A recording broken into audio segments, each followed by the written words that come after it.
በስመ አብ ወወልድ ወመንፈስ ቅዱስ አሐዱ አምላክ አሜን። በክርስቶስ ክርስቲያን የተባላችሁ የእግዚአብሔር ልጆች የእመቤታችን የድንግል ማርያም ወዳጆች እንደምን ሰነበታችሁ?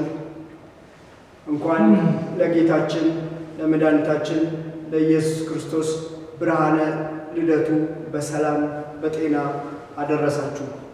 ዛሬ እንደ እግዚአብሔር ቅዱስ ፍቃድ የምንነጋገርበት የትምህርታችን ርዕስ ሕፃኑ ከእናቱ ጋር አዩት በሚል ርዕስ ይሆናል።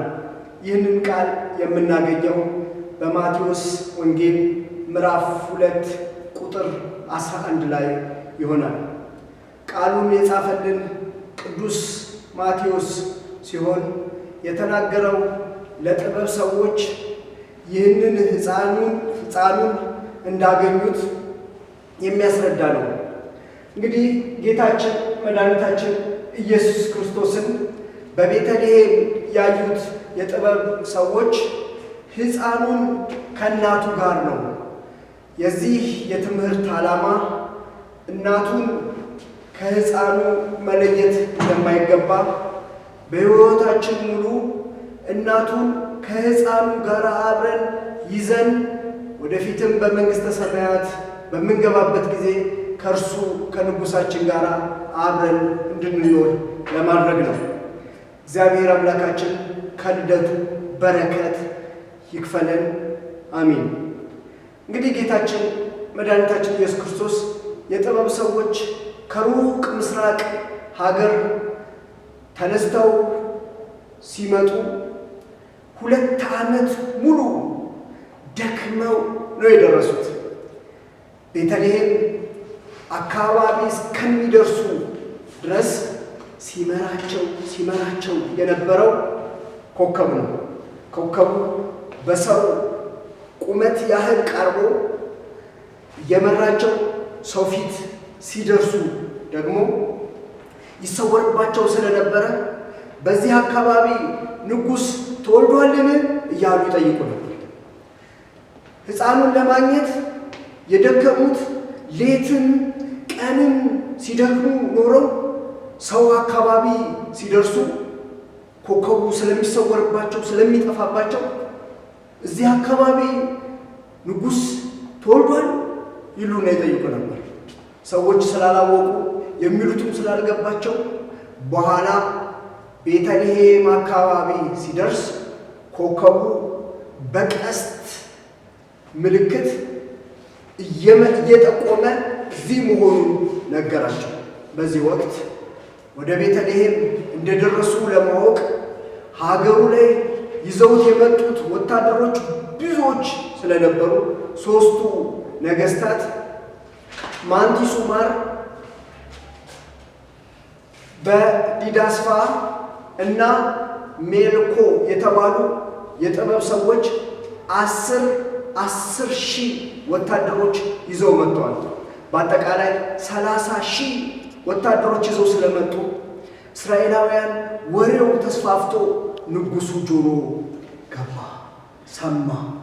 ንጉሥ ተወለደ፣ ደነገጠ። እዚህ አካባቢ እዚህ ሀገር እኔ ባለሁበት ሀገር ንጉሥ ተወለደ፣ ደነገጠ። የሚያውቁ የተባሉትን ጸሐፍት ፈሪሳውያንን ሰብስቦ በዚህ ዘመን ይወለዳል ተብሎ የተነገረለት ንጉሥ አለ ብሎ ጠየቃቸው። አሁን ንጉሥ ሆይ ቆጥረን ደርሰናል። ነቢዩ ሚክያስ በምዕራፍ 5 ቁጥር 2 ላይ አንቺ ቤተልሔም ከይሁዳ ነገሥታት ከቶ አታንሽም፣ ሕዝቤን የሚጠብቅ መስፍን በአንቺ ይወለዳል ብሎ በቤተልሔም እንደሚወለድ ተናግሯል አሉት። ንጉሡ እኔ ባለሁበት ሀገር እዚህ ቤተልሔም ተወልዷል፣ እኔ ባለሁበት ሀገር ሳልሰማ ከሩቅ ምስራቅ የመጡ የጥበብ ሰዎች ሰምተው እዚህ ደርሰዋል።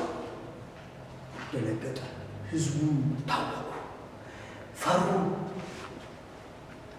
የጥበብ ሰዎችን በስውር አስገብቶ ሂዱ፣ ስለ ሕፃኑ በጥንቃቄ መርምሩ፣ ባገኛችሁት ጊዜ እኔም ሄጄ እንድሰግድለት ተመልሳችሁ ንገሩኝ አላቸው። ከቤተልሔም ሲወጡ ኮከቡን እንደገና አዩት። ቤተልሔም እስከሚደርሱ መራቸው። ቦታው ሲደርሱ ደስ አላቸው። ገብተው ወርቅ፣ ዕጣን፣ ከርቤ፣ እነዚህን ከርቤ ገብረው ሰገዱለት። ደስ አላቸው። ሦስቱም የጥበብ ሰዎች በደስታቸው እዛው አደሩ። እግዚአብሔር በሕልም እናንተ አገራችሁ በሌላ መንገድ ሂዱ አለና አዘዛቸው። በሌላ መንገድ ወደ ሀገራቸው ተመልሰው ሄዱ። 2 ዓመት ሙሉ የፈጀባቸውን መንገድ በ40 ቀን ሀገራቸው ደረሱ። ይህንን ያደረገበት ምክንያት ሲመጡ ንጉሥ ተወለደ፣ ንጉሥ ተወለደ፣ ንጉሥ ተወለደ እያሉ እያወጁ የመጡትን አሁን አምላክ መሆኑን አውቀው ንጉሥ ብቻ አለመሆኑን ተረድተው አምላክ ተወለደ፣ አምላክ ተወለደላችሁ፣ አምላክ ተወለደላችሁ እያሉ አውጀው ወደ ሀገራቸው ደርሰዋል። ወገኖች፣ እነዚህ የጥበብ ሰዎች ሕፃኑን ያገኙት ከእናቱ ጋር ነው። ይሄ ሕፃን አስቀድሞ በነቢዩ እንደተነገረለት ትንቢተ ኢሳይያስ ምዕራፍ 9 ቁጥር 6 ላይ ሕፃን ተወልዶልናልና ወንድ ልጅም ተሰጥቶናልና አለቅነትም በጫንቃው ላይ ይሆናል፣ ስሙም ድንቅ መካር፣ ኃያል አምላክ፣ የዘላለም አምላክ ተብሎ እንደሚጠራ አስቀድሞ ነቢዩ ኢሳይያስ ተናግሮ ስለነበረ ይሄ እንዲፈጸም ጌታችን ሕፃኑን ከእናቱ ጋር አገኙት። ይህች እናት አስቀድሞ በብዙ ምሳሌ እና ትንቢት የተነገረላት ይሄው ነቢይ ኢሳይያስ በምዕራፍ 7 ቁጥር 14 ላይ ተጽፎ እንደምናገኘው እነሆ ድንግል በድንግልና ጸንሳለች፣ ወንድ ልጅም ትወልዳለች፣ ስሙንም አማኑኤል ብለው ይጠሩታል የተባለው እንዲፈጸም ሕፃኑ ከእናቱ ጋር በቤተልሔም ተገኘልን። እጅግ ደስ ሊለን ያስፈልጋል። ይሄ ሕፃን በቤተልሔም የተገኘው ያዩት ለመጀመሪያ ጊዜ የጥበብ ሰዎች ብቻ አይደሉም። በዛ በቤተልሔም አካባቢ ከብቶቻቸውን በጎቻቸውን ሲጠብቁ ሲያድሩ የነበሩት እረኞች፣ ጠባቂዎች በጎቻቸውን በሌሊት ሲጠብቁ ሳሉ በአጋጣሚ ብርሃን በቤተልሔም አካባቢ ተመለከቱ። ብዙ የሰራዊት መላእክት ሰራዊተ መላእክት ብዙ ሆነው ስብሐት ለእግዚአብሔር በሰማያት ወሰላም በምድር እያሉ እየዘመሩ በእልልታ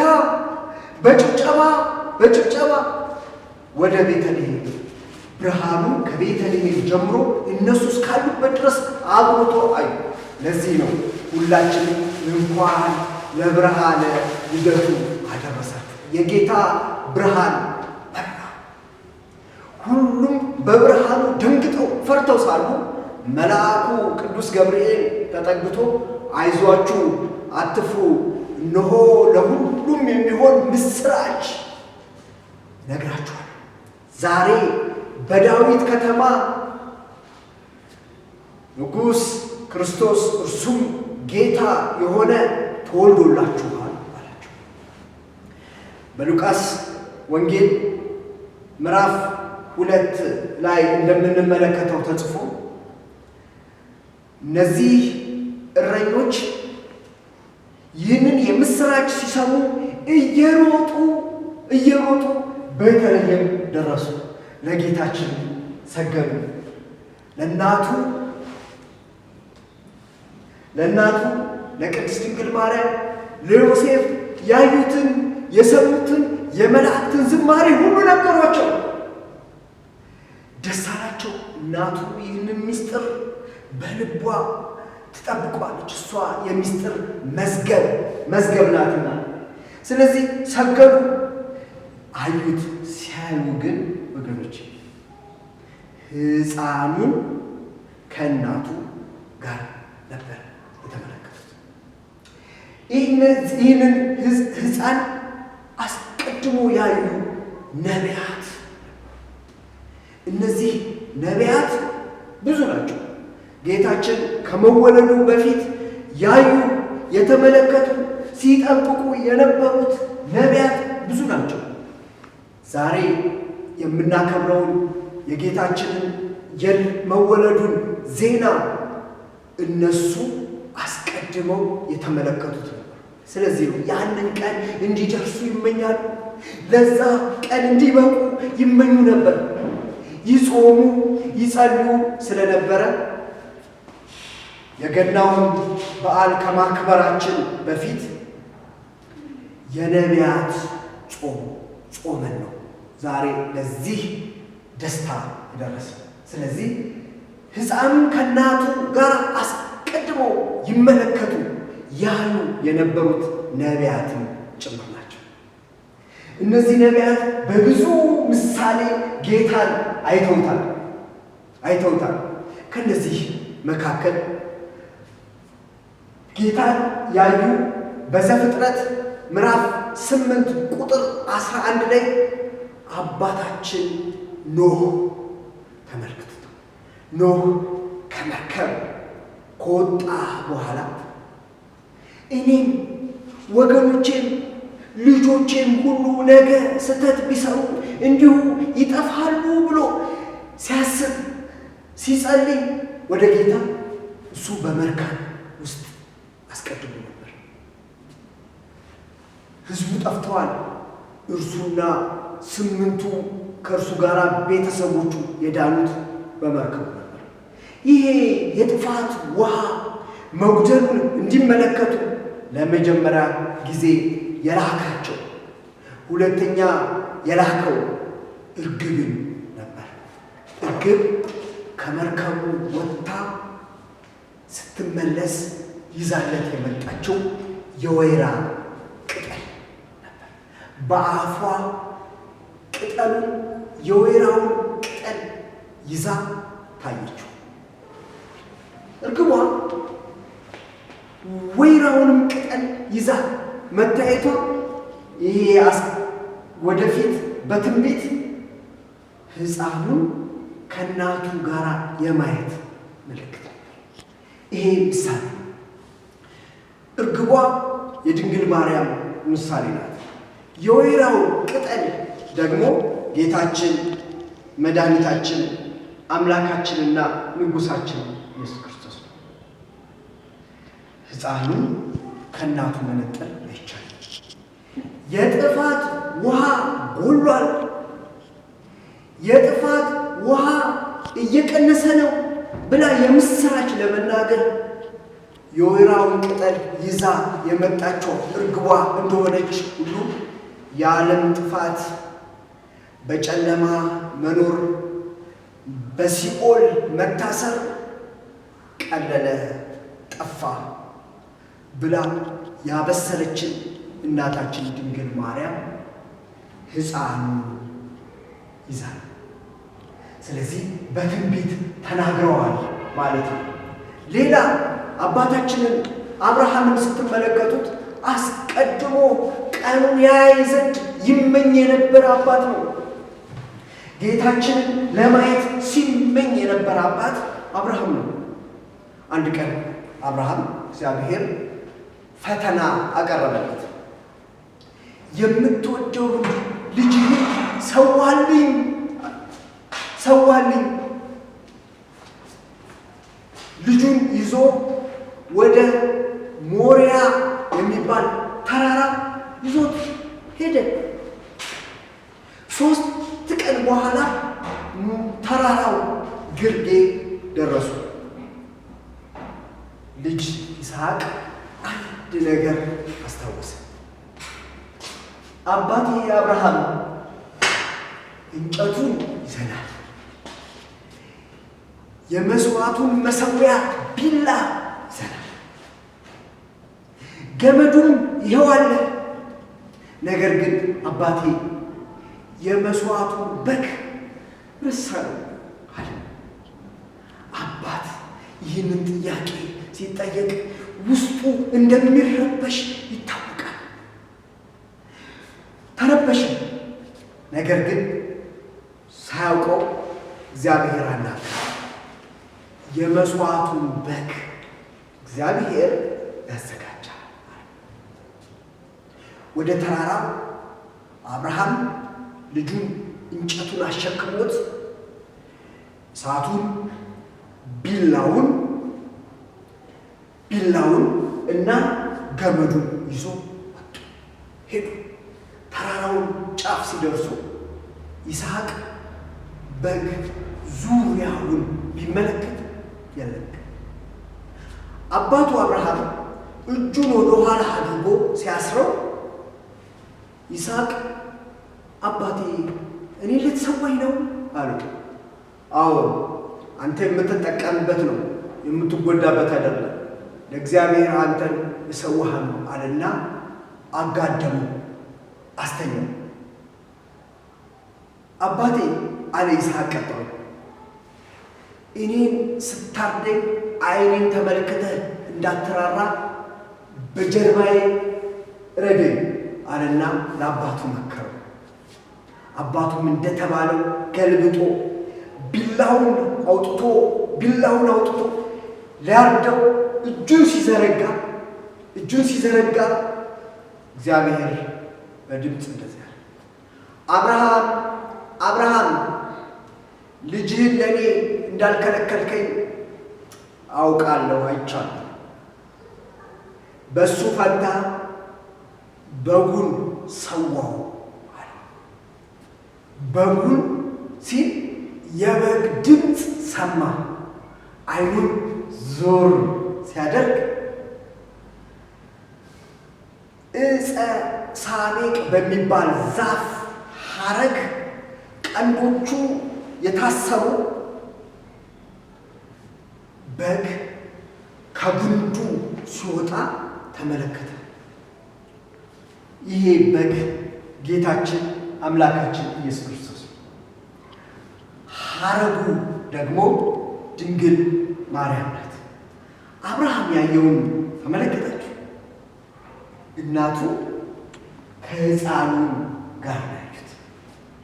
አብርሃም ይህንን ነው ተመለከተ፣ ተደሰተ። በይስሐቅ ፈንታ በጉን መስዋዕት አድርጎ አቀረበ። ለዚህ ነው መጥምቁ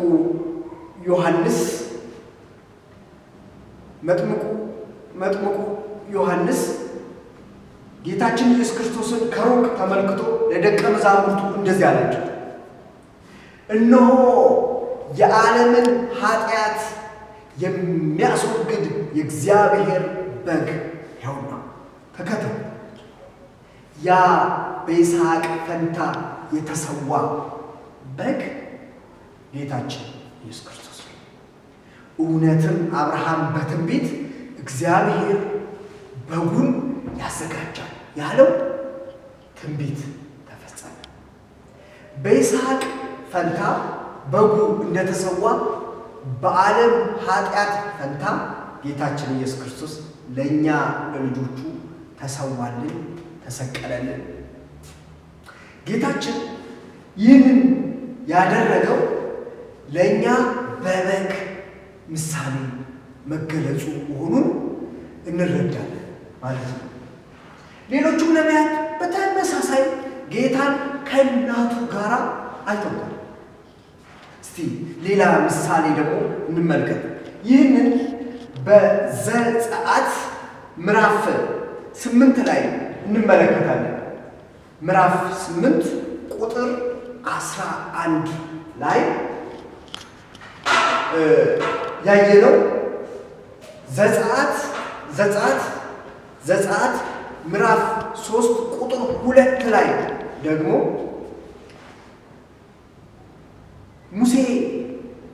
ሙሴ አስቀድሞ ከግብፅ ባርነት ወጥቶ ወደ ኢትዮጵያ ምድር ሲጓዝ ምድያም ደረሰ። ኢትዮጵያዊውን ዮቶርን አገኘ።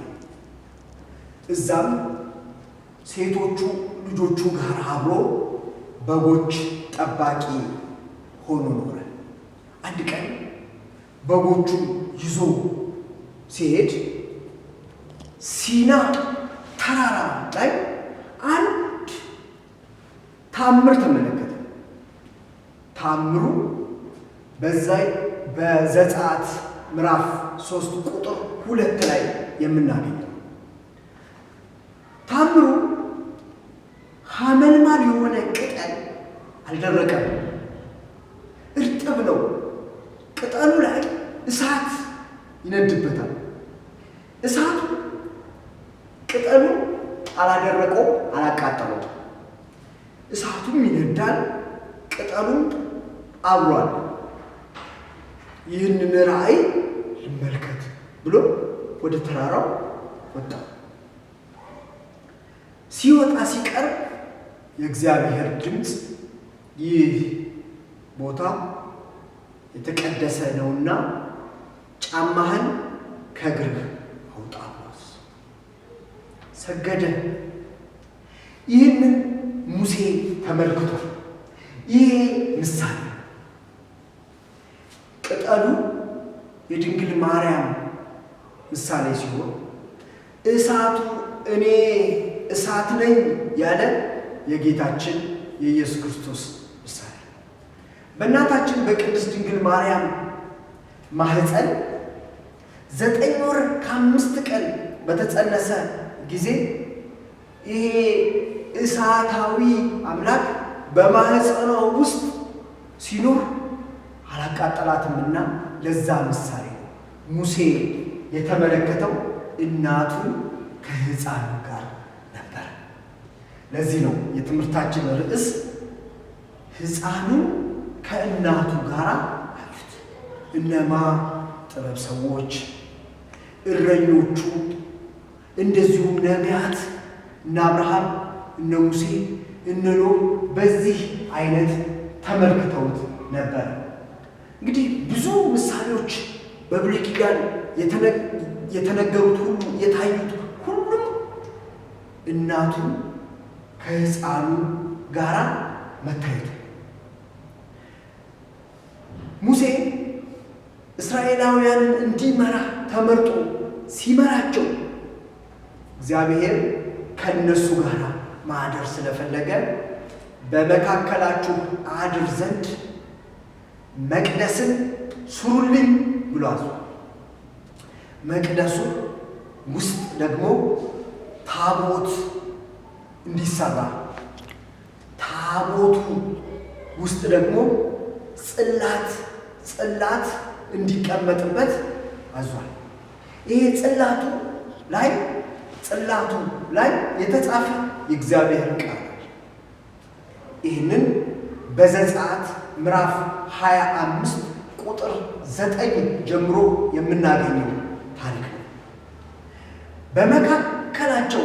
በመካከላቸው እንዲያድር እግዚአብሔር ታቦትን ሰርተውለታል።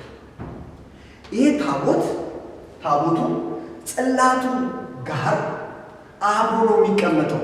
ጽላት ለብቻ፣ ታቦቱ ደግሞ ለብቻ ይቀመጥ፣ ሁለቱ አብረው። ምክንያቱም ታቦቱ ለጽላቱ ማደሪያ፣ ጽላቱ ደግሞ የእግዚአብሔር ቃል የተጻፈበት ነው።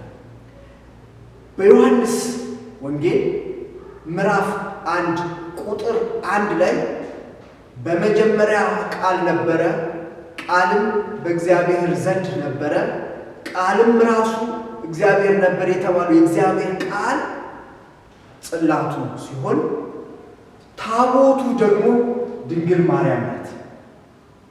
ሕዝቡ ሁሉ ታቦቱን ሲመለከቱ ጽላቱ አብሮ ውስጡ አለ።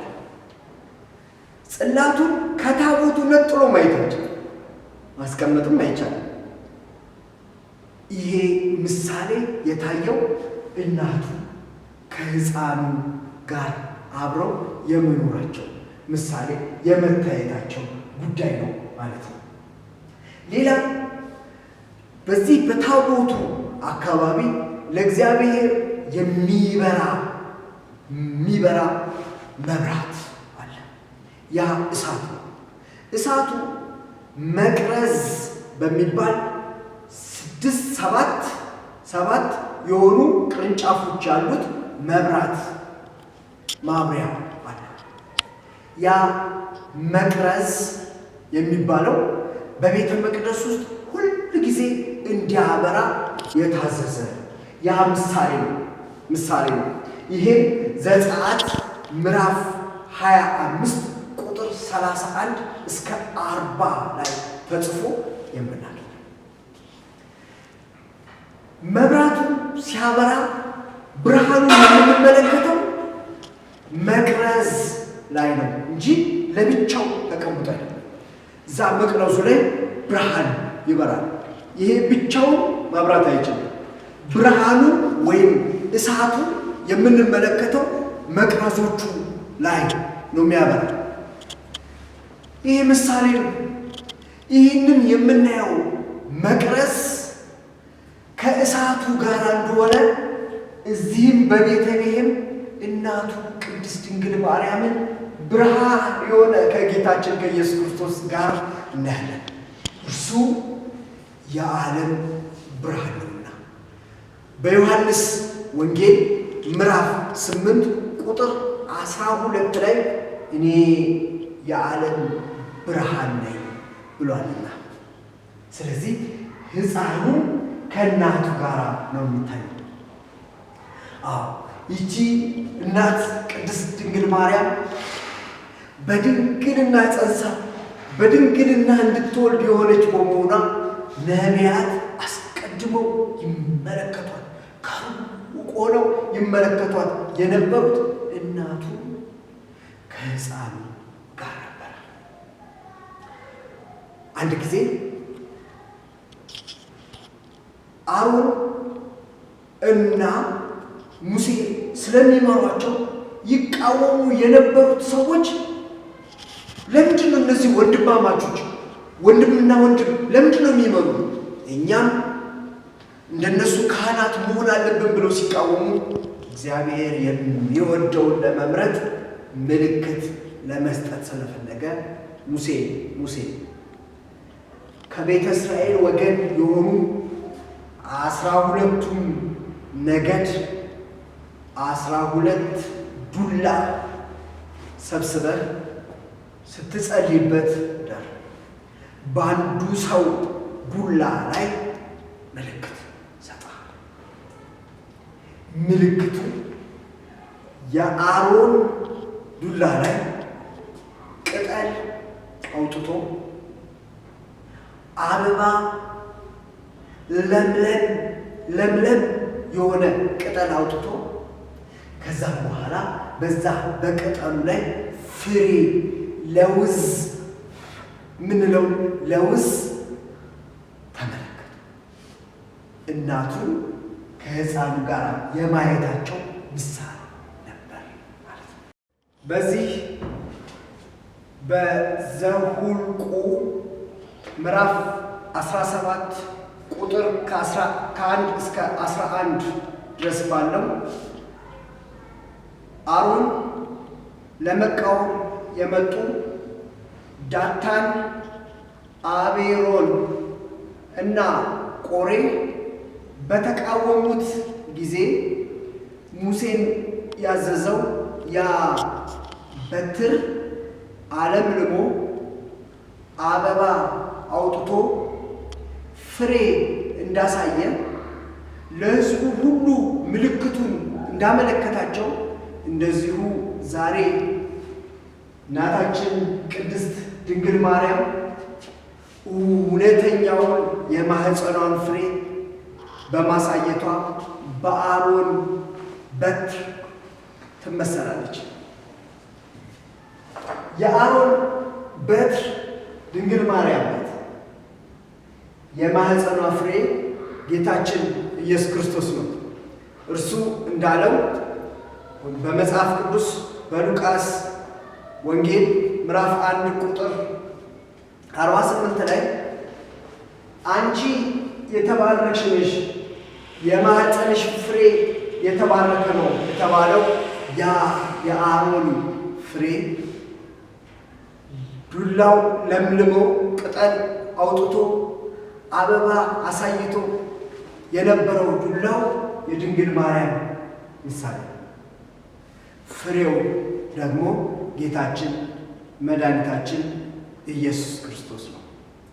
ስለዚህ እናቱንና ሕፃኑን እንዳዩት በዚያም ዘመን የነበሩት ሰዎች የአሮንን በትር ከፍሬው ጋር ነው።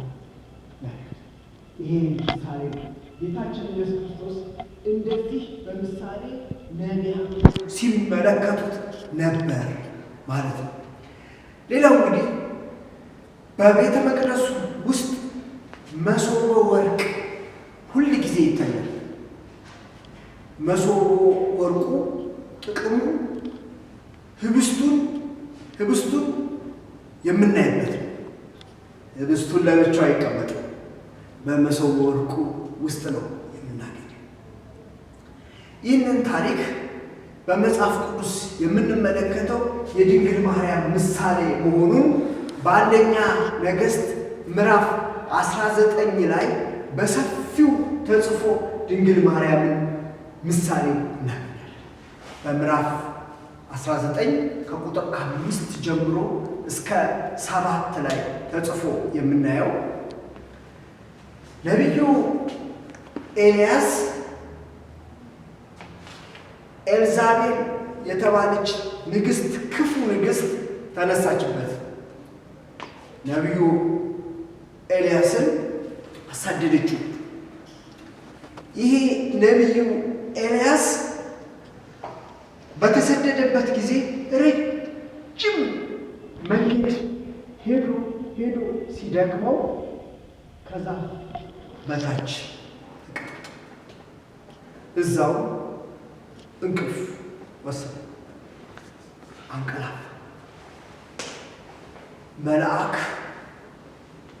በመሶበ ወርቅ ህብስት እና በጽዋ የሚጠጣ ይዞ ቀሰቀሰው። ተነስ እና ብላ፣ ጠጣ፣ የምትሄድበት መንገድ ሩቅ ነው አለ። በመሶበ ወርቁ ይዞ የመጣውን አበላው። ከያዘውም ጽዋ አጠጣውና እንደገና ሲተኛ ቀስቅሶ አብልቶት አጠጥቶት የምትሄድበት መንገድ ሩቅ ነው፣ ስለዚህ አሁን ተነስና ብላ ጠጣ ብሎ ደግሞ አበላው። ይሄ በልቶ ይህንንም ጠጥቶ የእግዚአብሔር ተራራ የተባለ ኮሬብ ድረስ 40 ቀንና 40 ሌሊት ሳይደክመው ሳያርፍ የእግዚአብሔር ተራራ ደረሰ። ነቢዩ ኤልያስ ይህንን ተመግቦ ጠጥቶ ዛ ተራራ ኮሬብ መድረሱ ምሳሌነት አለው። ነቢዩ ከእንቅልፉ ሲነቃ ያየው መሶበ ወርቁን ከህብስቱ ጋር። ዛሬም በቤተልሔም እናታችን ድንግል ማርያምን አማናዊው የዘላለም ሕይወት የሆነውን ህብስተ ሕይወት ጌታችን መድኃኒታችን ኢየሱስ ክርስቶስን የምናየው ከእናቱ ጋር። መሶበ ወርቁ የድንግል ማርያም ምሳሌ ነው። ህብስቱ ደግሞ በዮሐንስ ወንጌል ምዕራፍ 6 ቁጥር 35 ላይ የሕይወት እንጀራ እኔ ነኝ ያለው የጌታችን የኢየሱስ ክርስቶስ ምሳሌ መሶበ ወርቁ ድንግል ማርያም ናት። ይህንን የሕይወት ህብስት የሆነውን ጌታችን ኢየሱስ ክርስቶስ ሥጋውን በልተን ደሙን ጠጥተን የእግዚአብሔር ተራራ መንግሥተ ሰማያት የመግባታችን ምሳሌ ጌታችን ኢየሱስ ክርስቶስ በህብስት እናቱ በመሶበ ወርቅ ተመስላ እናገኛለን። ስለዚህ እናቱ ከሕፃኑ ጋር አዩት። ወገኖቼ በሕይወታችን ሙሉ እናቱን ከልጁ ልጁን ደግሞ ከእናቱ ለያይቶ የሚያቀርቡ ሰዎችን እንድንመለከታቸውና እንድንለያቸው ያስፈልጋል። እናቱን ለይተው ልጁን ብቻ ሊያቀርቡልን ይሞክራሉ። ይህ ስህተት ነው። መጽሐፍ ቅዱስ እናቱን ከሕፃኑ ጋር እንዳዩት እናቱ በምትሰደድበትም ጊዜ ሕፃኑን ይዛ አዝላ እየደከመች እየተራበች እየተጠማች ነው የሄደችው። ከዛ ከግብፅ ስትመለስ እናቱን እና ሕፃኑን ይዘህ ወደ ሀገርህ ተመለስ ነው የተባለው። እስከ ሕይወቷ መጨረሻ ድረስ እሷ ከጌታችን አልተለየችም። ጌታችን ኢየሱስ ክርስቶስም ከእርሷ አልተለየም። ተሰቅሎም ሳለ ጌታችን ኢየሱስ ክርስቶስ ስር እናቱ ነበረች። ለዚህ ነው እርሷ ትጠቅማችኋለች፣ ታስፈልጋችኋለች ሲል ጌታችን እነኋት እናትህ ብሎ ለዮሐንስ ወክሎ እንዲረከብ አደረገ። እናታችን ድንግል ማርያም የምታስፈልገን የምትጠቅመን በአማላጅነቷ የምትረዳን መሆኑን ጌታችን ስለሚያውቅ እናት እንድትሆን ሰጠ። ስለዚህ በኦርቶዶክስ ተዋሕዶ ቤተ ክርስቲያን እናቱን ስንመለከት ልጇን እናያለን። ልጇን ስናይ እናቱን አብረን እንቀበላለን ማለት ነው። የእናትየውን አማላጅነት የልጇን ጌትነት አምነን ለዘላለም እንኖራለን። ስለዚህ የጥበብ ሰዎች በቤተልሔም የተመለከቱት ዛሬ የምስራች የሆነውን ጌታ ወንጌል የሆነውን ጌታችን ኢየሱስ ክርስቶስ ነው። ጌታን ሲመለከቱ ግን ከእናቱ ጋር ወደፊትም ለፍርድ በሚመጣበት ጊዜ ጌታችን ከቅዱሳኑ ጋር ይመጣል ተብሎ ተጽፏል። ከቅዱሳኑ ጋር ከመጣ ቅድስት እናቱን ጋር አብሮ ይመጣል ማለት ነው። እኛ በቀኙ ስንቆም እሷ ለዘላለም በቀኙ ቆማ ስትለምን የነበረች እናቱ ጋር። ስለዚህ የእናት አማላጅነት ፊት አያስመልስም፣